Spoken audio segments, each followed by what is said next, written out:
Strategy number 2, you need to apply your local expertise. You didn't get into the position that you're in as a real estate agent with all of these successful sales without gaining some experience. For God's sakes, pull it out of the golf bag and swing it.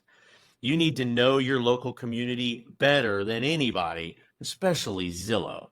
Use this expertise to illustrate how your price is going to consider new zoning. Great new donut shop showing up around the corner, whether or not you're going to need flood insurance, and whether or not that's going to cost a new buyer an excessive amount of insurances, property tax increases that are coming down the path, new CDDs or assessments that may be happening. In Florida, especially HOA increases. You got the advantage of proximity. You're right there. Remember your clients when they're making these giant financial life decisions that it is okay to back away from the computer and work with a human being that understands the situation that they're in. The next strategy is proof is in the pudding. You got to be able to paint full picture for your clientele. It is important to acknowledge and discuss the potential inaccuracies that not only come from Zillow, but from the internet entirely. Yeah, it is a little secret whisper for all of you out there. Your neighbor that sold their house with the best pricing ever and did it on their own, they're lying to you. They're liars. They're not going to tell you what an awful experience they had trying to sell their home without a real estate agent. They're not going to tell you everything that they had to do coming to the door and working with real estate agents that were bringing buyers to their home. They're not going to tell you all of the things that they didn't do correctly and put the new buyers in a potentially legal difficulty by not understanding the practice of selling their own real estate. So do me a favor. Work with an expert. Stop trying to do this on their own. Good news. Your real estate agent has skin in the game. They don't get paid if they don't sell your house. So if they don't do a good job, they're not going to make any money. And if they do a bad job of representing your house, you can fire them. Understand your contact language, understand what you're supposed to be doing, but it is a business contract. If you are not satisfied with their business, and I don't mean my house isn't selling and I'm blaming you, Mr. or Mrs. Agent. I mean, my house isn't selling and it's because we can't agree to the price point I need to sell my house at. That's a different conversation, and you need to be honest about your situation. But don't be afraid to pull out all of those estimate inaccuracies and explain why that can and will happen when we're dealing with the problems and the expectations of all of your neighbors when they're talking about why you're not selling your house at the right price. They being your next level expert is a huge mistake. I don't listen to my friends and my relatives and my neighbors when I am buying stocks and bonds and those types of things because they are not experts. Why on earth would I consult them on my largest and most expensive piece of inventory in my portfolio, my home? Remind your clients that a house is only worth what a buyer is willing to pay for it. It doesn't matter what price tag you want on it. If I can't get anybody to write a check for it, the home will not sell.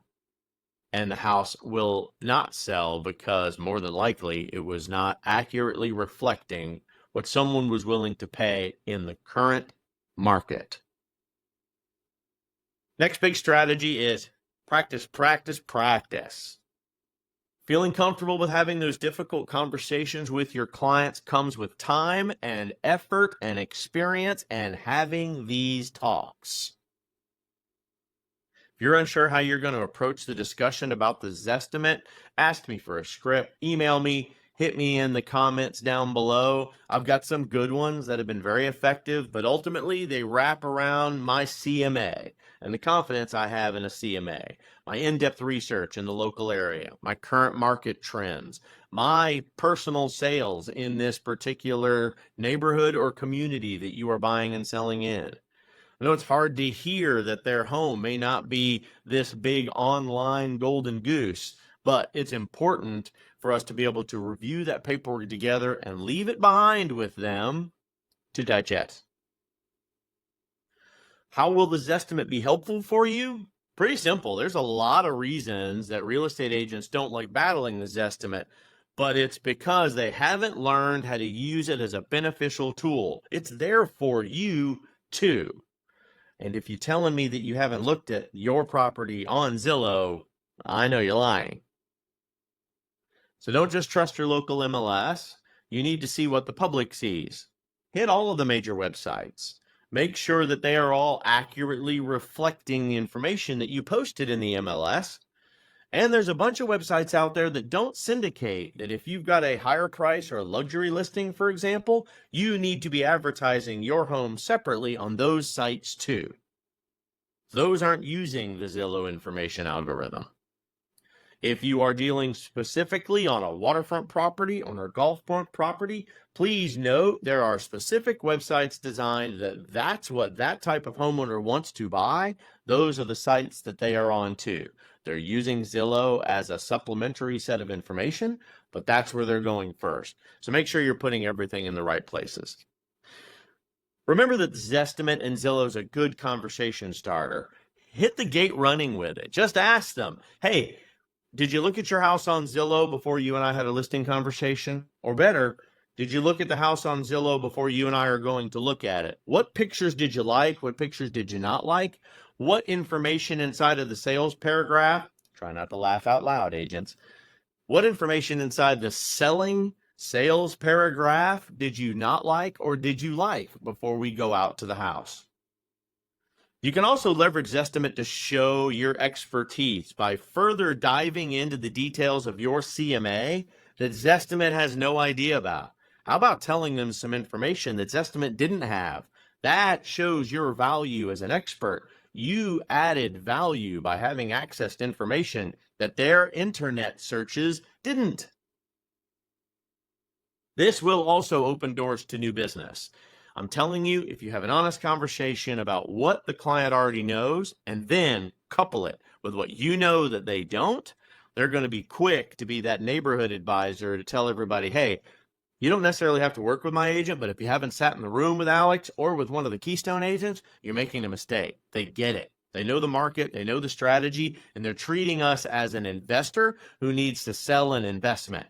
That's our job, to maximize and bring a buyer that can buy your property at its maximized value based on its worth, not based on some investor strategy to only buy houses at 80% of value so they can gut it and flip it. This can also act as a bridge to have very difficult conversations, including those conversations about price reductions. If the home is on the market for too long, regardless of whether your CMA and whether your pitch supports the value that it's currently listed at, again, you have to remember that if no one's buying it and no one's knocking on the door to look at it and no one's giving you feedback, there's a problem, and it's typically price. Can a homeowner influence the price of what they're seeing on Zillow? Can an agent go in and manipulate Zillow to help with some of these additional things that we know about? Sure, to an extent. If they are selling the home by themselves, they can go in and edit the home facts, but it's usually just to fix inaccuracies and incomplete architectural styles, roof types, heating source, building amenities that they may not have had for. Those kind of things can be added, but it's not like they can go add square footage that doesn't exist. They need to be able to add things like we have a pool. We're on a golf course. We are in the fairway. We are on hole number 9, this kind of things. These things do make a difference. And if you have any kind of selling practice and you haven't looked at any of our videos, by the way, we can help you a long way. But ultimately, what you know about the house that Zillow doesn't is going to make you a better and a stronger agent in all of these conversations for all of your clients. Embracing the technology and the tools in the real estate industry is the way to keep evolving your business, especially since we're likely to continue to see more tools to come every single year. Zillow was ahead of its time, guys. 20 years going strong. Zillow still holds one of the largest footprints in the industry, especially as far as IDX feeding across multiple MLS services. Accuracy is not the question anymore. Can you combat the accuracy with better and stronger facts? You cannot worry about defending a local market knowledge. What you can worry about is, are you a good salesperson?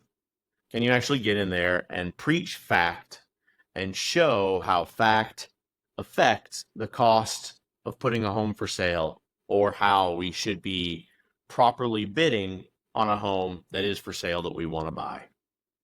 Consider it a part of your market research. Get behind it. You're not going to beat it, so you might as well join it.